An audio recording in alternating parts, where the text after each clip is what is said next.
bolsun. Müngünçürak Corolla edesem buldu deydigan dostlar 11 tebe 10 12 yıl ahir boşa 12 yıl çolak var maşını bir daltılıki plus 17 ming bez kopluq edesler ölüp teki almaşqa vaqa başla qat yalam yo'q ha. Seyan Yuanjan bijri maysarpiya tüverek ne edesem buldu Corolla pişarak bir narsa edesem buldu deydigan dostlar. Her qanday ajatim bolan qo'y deysizlar. Maşının gençlik bo'lgansi yo'q, tazliqlam yo'q ha.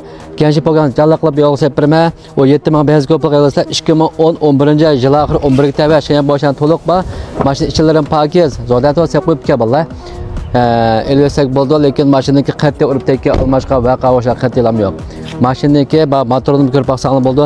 Chiqmag'anda bijirimni pakiz deydigan do'stlar yedib olsang bo'ldi. Har qanday jihatdan bolan qo'yib bagidek mashina yedib olsang bo'ldi.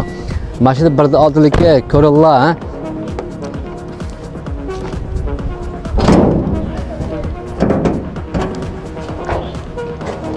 Mana motorning kirishkilarga jilib baqmagan haqiqiy yangi kam uçqaydigani ular pakiz to'g'an yedisam bo'ldi, yomon yedisam bo'ldi deydigan do'stlar. O 78 kopluğa 2010 11 shanbojan, 12 shanbojan 12 to'liq ba bir daltki Corolla mingüçrak yedisam bo'ldi deydigan do'stlar. Chaqqandırını arım saqlayman. O 78 kopluğa do'stlar.